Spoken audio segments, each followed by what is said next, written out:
2023 MLA ఎలక్షన్లో election commission ఆదేశాల మేరకు తనిఖీలు చేయడానికి రాష్ట్ర ప్రభుత్వం వివిధ జిల్లాల అధికారులను ఆదేశించి వీడియోగ్రాఫర్లను నియమించాలని ఆదేశించినప్పుడు మండలాల వారీగా నియోజకవర్గ వారీగా ఎంఆర్ఓలు నియమించి వారికి ఒక షిఫ్ట్కు ఇంత ఇస్తాము అనే వాళ్ళు మాట ఇవ్వలేరు.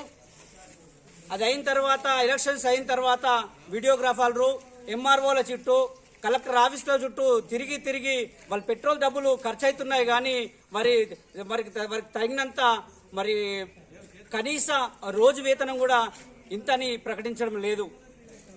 భీమ్గల్ ఎంఆర్ఓ గారిని గత రెండు మూడు సార్లు వచ్చి కలిసినా కానీ నాకేం తెలియదు, నా పై అధికారి ఆర్డీఓ గారు లేకుంటే కలెక్టర్ గారు మీరు కలిసిరంటే మొన్నటికి మొన్న భీమ్గల్ వీడియోగ్రాఫర్లు అందరూ కలిసి వచ్చారు.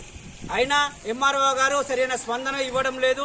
మళ్ళీ కలెక్టర్స్ గారిని అడగండి, కలెక్టర్ గారి దగ్గరికి పోతే నాకేం తెలియదు ఎంఆర్ఓ అంటే మేము ఎవరిని ఈ ప్రజాస్వామ్య రాష్ట్రంలో ఎవరినైనా అడగాలి అని మేము ఈరోజు కలెక్టర్ గారిని మేము ఒకటి కోరుతున్నాం. తక్షణమే ఎలక్షన్ కమిషన్ ఆదేశాల మేరకు ప్రతి వీడియోగ్రాఫర్ రాష్ట్రంలో ప్రతి వీడియోగ్రాఫర్కి మీరు ఎంతైతే నిర్ణయించారో కలెక్టర్ అదే ఆదేశాలను అనుసరించి ప్రతి వీడియోగ్రాఫర్కి పక్క డిస్టిక్ కాకుండా ప్రతి వీడియోగ్రాఫర్కి 3,500 చొప్పున ఇవ్వాలని మేము సిఐటిగా డిమాండ్ చేస్తా ఉన్నాం.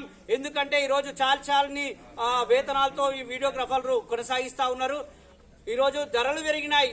రాత్రనక పగలనక ఎవరొచ్చి ఏ దాడి చేస్తారో తెలియదు వీడియోగ్రాఫర్ల మీద, అధికారుల మీద. ఆ భయంతో వారు ఆ రోజుల్లో ఎన్నికల సమయంలో వీడియో తీశారు. వాళ్ళ పని అయిపోయింది కాబట్టి, ఎలక్షన్లు అయిపోయినాయి కాబట్టి వీరు ఈరోజు చేతులు ఎత్తేసి ఈరోజు వీడియోగ్రాఫర్లను చాలా ముప్పు తిప్పలు పెడుతున్నారు. కలెక్టర్ గారు మీకు ఒక్కటే విన్నయించుకుంటున్నాం, ఆర్డీఓ మీరు ఒక్కటే విన్నయించుకుంటున్నాం. ఖచ్చితంగా వీరు ఏవైతే మీరు రోజువారీ వీరి కూలి ఉన్నదో వారిని తక్షణమే మీరు అమలు చేసి వీరికి హెల్ప్ చేయాలని సిఐటి తరఫున డిమాండ్ చేస్తా ఉన్నాం. వీడియోగ్రాఫర్ల ఐక్యత,